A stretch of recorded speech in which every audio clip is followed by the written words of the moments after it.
It's the Kyle Hyman Show on Redeemer Radio. This is Kyle Hyman, and joining us to talk about a program from Ascension Press. It's called The 99. And joining us to talk about it is Executive Vice President of Life Teen International and the guy who wrote the whole program itself, The 99, Mark Hart. Kyle, how are you? Good. I'm doing great, man. How are you? Awesome. So, Mark, you speak in front of tons of people. You run Life Teen, all of these different large group things that you do.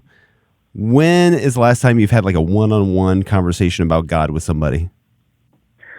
Outside of my wife and kids, it seems like every time I get on a plane, because that person turns to you and says, "Hey, well, so what do you do?" And you have that awkward moment where you're like, "Well, I'm going to be trapped in this plane the next 3 hours with you.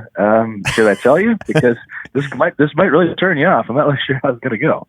So, how do they usually take it? Well, there's usually one of three responses. Either they're very interested and very intrigued because it's not a normal thing to say, "Well, I kind of work as an evangelist," or they're very turned off. Yeah, I grew up Catholic. Let me tell you, everything is wrong with the church. Or it's someone who's very passionate about their own belief system, and they attempt to convert me over the next 3 hours. So, honestly, it's one of those really precarious situations where oftentimes I think about saying things like, "I'm a shepherd," or something else, like just to stop the conversation. But normally I'll tell them the truth, and we just see where the Holy Spirit takes it from there. Now I'm more curious about talking about shepherding with you, which actually that's kind of the whole point of the 99, based off of the story of leaving the 99, going after the one. And I think we hear about all of these people that are leaving the flock, people leaving the church, the nuns, those that are consider themselves unaffiliated with any faith or religion. Why do you think that so many people are leaving the church or faith in general? I think the easy answer would be, look at the headlines. Look at the headlines. Look at the news. That the church leadership have given us plenty of reasons to leave. And I think that and certainly that is a small cross section. I think, though, honestly, Kyle, I think the bigger reason is just the last 2, 3, 4 generations. We don't embrace organized religion like we used to. We don't really embody it or imbue it in our kids and in our families like we used to. Parochial schooling did not have the long-lasting effects that we desired it to in a lot of corners. So I think it's a multitude of reasons. Right? I don't think it's one. I don't think you can point to one thing and say, "Oh, it's because of that bishop or because of that situation." I think it's a lot of things. I think just culturally, with the dawn and the advent of social media, all of a sudden there's this plurality of voices that are kind of speaking into people's lives and speaking in sound bites, really, So it's all of a sudden the loudest sound bite, the most inviting sound bite that seems to somehow all of a sudden hold truth. Whoever can use caps lock the most, whoever can use the funniest GIF, you know what I mean? Right. All of a sudden there's all these other voices that the next generation and the next generation all seem to sort of lean into, because it's whoever seems to make the most convincing and most compelling argument in 140 or 280 characters or less seems to grab our attention and grab our ear and unfortunately grab our heart. But all of a sudden, if you have now, you went from being, helicopter parents, to all of a sudden being free range parenting, where it's like, well, hey, I'm not going to tell you what to believe. I believe that I respect you the most by giving you the freedom to believe what you want. I'm not going to force my views on you. I'm not going to even bring you into my views or into my religion, because I don't even know what my religion really teaches. And I believe all these things all sort of kind of coalesce into this really, really nebulous sort of, we'll call it like a stew, this nebulous stew of, hey, all these different belief systems, ideologies, philosophies, theologies, they're all equal. And since we're all just trying to be nice and get along, and no one wants to be considered self-righteous or holier than thou or small-minded, we're just going to let everybody believe what they want to believe, and everything is equal. Let's all just get along and keep the peace. And that is completely contrarian to the gospel message. That's not what Jesus preached. That's not what the church advocates. And that's not who we're called to be. But it just seems to be the height of quote-unquote freedom in the 21st century. Right. So is this program, the 99, is this a solution to at least some of this problem? I'd love to say it's a solution. I don't think there is a magic bullet that's going to solve the whole thing. My hope with the 99, this has been years in the making, it's not to give everybody all the answers. My really, honest to God, brother, my hope is just it's going to help parishes, help souls ask the right questions. And I think that's really the root of prudence. Prudence as a virtue is not about, hey, here's the answer. Prudence is about, are you asking the right question? Can we all get on the same page here? Can we all just ask the right question? And in the 99, my hope, my desire is to get parish leaders and leadership and those who are in the boat and who know the Lord and who want to do a better job, to equip them and empower them to do a better job, and to be able to create an experience where you can invite somebody to come outside of the Mass. And this is, and again, the Mass, yes, it's the source and the summit. It's the most beautiful thing we do as Catholics, absolutely. But it's really hard, and I don't know if you ever had this experience, Kyle, like, it's really hard when you're trying to get a friend, a coworker, maybe like a extended family member or someone who's fallen away from the church or left the church, or even who's never even been part of the church. To get them to come to Mass is a really tall order. Yeah. Because they're coming into something that's really foreign. They don't know when to stand or sit or kneel. They don't know the nomenclature of the prayers. It's really, we take it for granted because if you grow up Catholic, you kind of know this as part of your culture, as part of your fabric. But if you've never been before, it's really hard just to walk off the street into a Mass and go, oh yeah, I'm very engaged. I know what's going on. Because the Mass is a deep and high mystery. And to get them to come in and be like, hey, I really want you to come. Then the whole time you get someone to come, you're praying. You're like, I hope the hospitality's good. I hope the music's good. I hope the homily's good. Like, you have all this pressure on yourself, right? You're like, you're praying that the Mass experience is not going to, for lack of a better term, it's not going to suck for somebody. And then you bring him in, but you can't really talk to him. You bring him in, but I can't talk to you for the next hour because I'm supposed to be respectful and pay attention. The idea in the 99 is, let's create an experience. It's almost like an alternative parish mission.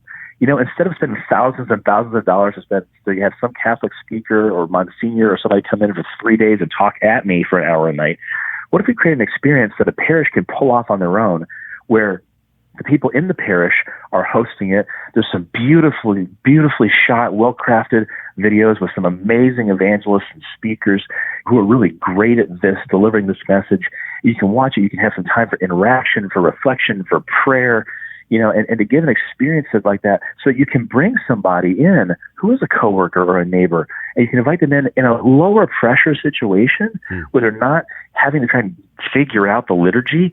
You can bring them in, but they all of a sudden now, like, they're coming to a parish hall or into the church itself. They're actually getting to meet some people, learn some names, like learn their way around, feel comfortable in their own skin, have an experience where they can engage and encounter the gospel message again, encounter this living God again and his living church again. And not the living church they're reading about in the newspaper, but the living church of just souls who are just, they love the Lord and they're passionate about the Lord in a low pressure situation. We're talking about the 99 with Mark Hart. It's a program from Ascension Press. And I was scrolling through YouTube a while back and I saw a thing that had a little 99 in the corner, and it was Father Mike Schmitz in a church. I watched this video. You talk about these well-produced videos. You're not kidding. It was such a great video explaining confession, and watching now the trailers for the program showing kind of some different clips of different videos with different speakers.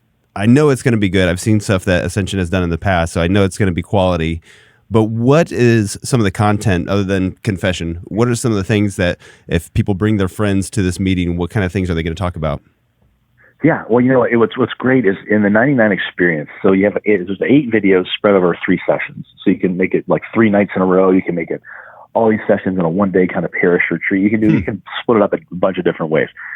And I called in a bunch of my friends, people like Father Mike Schmitz and Father Josh Johnson and Leah Darrow and Sister Miriam Heidman. Like, there's so many people in this that are so good. They just have God-given gifts at evangelization. They just know how to articulate the gospel message in a poignant and a moving way. And honestly, we actually did a short film to start the whole thing. We've never done a short film before, but a beautiful short film, almost like a modernization of the Prodigal Son, but really puts it in a modern context, which I think I've shown it to multiple groups, and there's never a dry eye in the house. I actually have a segment on there where we're actually just talking about, is it reasonable to believe in God I mean, in the modern age, with the modern atheistic debate and everything, is it reasonable to believe that there is a God? Is it reasonable to believe that Jesus Christ, that he was not just another religious leader, but to spend time on that, to spend time on, hey, let's talk about what it means to be part of this church that has hurt people, like in terms of the church entity and sort of leadership, but not this building, But Father Josh does this tremendous job of bringing us in and saying, hey, you know what? Like, leaders have made mistakes, and that's valid. And if you're hurting from that, that's valid. To be able to have Father Mike Schmitz on there talking about the beauty and the glory of confession and what he experiences on his side of the confessional, just to allay those doubts, those pains, to have Leah on there sharing her own story, her own testimony about when she went running and she'd really left the church and basically repudiated the church. But what happens when you come back into the arms of mercy? To have someone like Sister Miriam, and she's talking about her own demons and her own pain and her own life and her own sin and what led her back. You really have these people like Bob Lesniewski talking about how much hurt and how many wounds that he had, but to have the Lord allow the Lord to come in, what it means to allow the Lord to come in and heal those wounds, to have these real discussions, real things that people are dealing with, that when we stop this carousel of stress and work and time and anxiety and everything else that we deal with on a daily basis, that all of us deal with, people will say, what does it mean when you actually stop and you let the shepherd get his arms around you again? You let the God of the universe stop and look you in the eyes again. And what can happen if you allow yourself to take advantage of that mercy, And these are those discussions that, quite frankly, you just can't have just on your own. You can't just have just coming out of Mass most days. These discussions that just kind of reintroduce you to the love of God, they reintroduce you to the mercy of God, and they remind you that, on this insane carousel of stress that we call life, that there's this God, and he's coming after us, and he's seeking after us, and he's calling our name, and he's chasing after us because he desires this intimate relationship with us. And when you have people who have been through that, willing to go there and to be broken and to be able to say, hey, this is who I am, and this is who I was created to be, and this is what I learned, and I learned it the hard way. But to be able to say that in a plurality of different ways and voices is really powerful. And I'll tell you, heck, I wrote it and produced it, and I've watched these videos multiple times, and I still get moved. Still, even knowing what they're about to say next, I still get moved because these are real souls, and they're humbling themselves to share a real story. So besides the videos that you watch, how does the rest of the program work as far as evangelizing?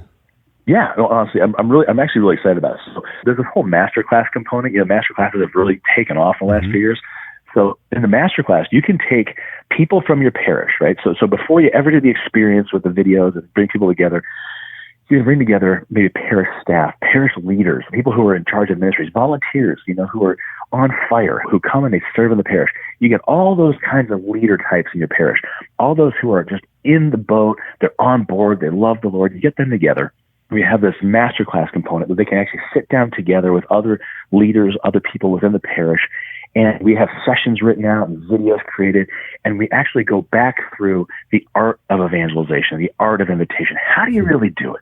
Everything from who are you going to reach out to how are you going to craft your testimony to how are you going to invite them to this piece? How do you vary your message based upon the person you're speaking to, whether they're quote unquote fallen away or they're atheists or they have other issues with the church? How do you kind of craft that message? How do you tweak it? How do you invite people in? And you create a whole strategy as a parish. What's our greater vision? What's our hope? How do we do this? And you can do that over a span of weeks or months, just to be able to create a strategy and a plan as a parish. So the parish takes ownership. A lot of times we just kind of put the offices on the priest or the deacon or the nun, the religious. Hey, it's their job. No, we as the lay people, hey, we're the paramedics. We have to get people to the priest, who is the divine physician in the confessional or in the sanctuary. So you have a whole masterclass component to teach a parish how to create a strategy and a vision for evangelization for their own unique community and parish.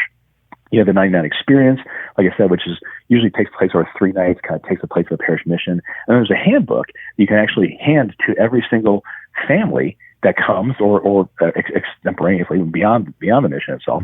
Say, hey, here's a handbook. And it actually helps people to create, you can actually have small group faith sharing experiences. You can share it as a family, between spouses, between friends, hand it to a friend. And the book goes even deeper in a lot of these questions. Is there really a God? Is Jesus really God? Is the church really what Jesus had intended? And what's really my role in it? And walking people through methodically, slowly, asking lots of questions with lots of deeper data to be able to say, hey, is this really what God had intended? And what's my role in this big thing called the church? I love it. And like I said, the previews and everything looks so good. So people should at least go and check out these videos. So where can people find more information about it? Yeah, if you head to evangelization.com, it's a great big word. We love our Catholic. Such a good domain. Evangelization.com. Kudos. And just click on the logo that says the 99, and you'll get to see videos. We're going to have free previews coming out for the mini master classes in the next few weeks. You can give your email, and it's going to be all these previews, and these free samples are coming out in July, and it's going to be rolling out to parishes in the mail in August. All right. Again, it's called The 99. It's from Ascension Press, and you can find information at evangelization.com. Thanks so much, Mark Hart. Appreciate it. Good talking to you, brother. Peace.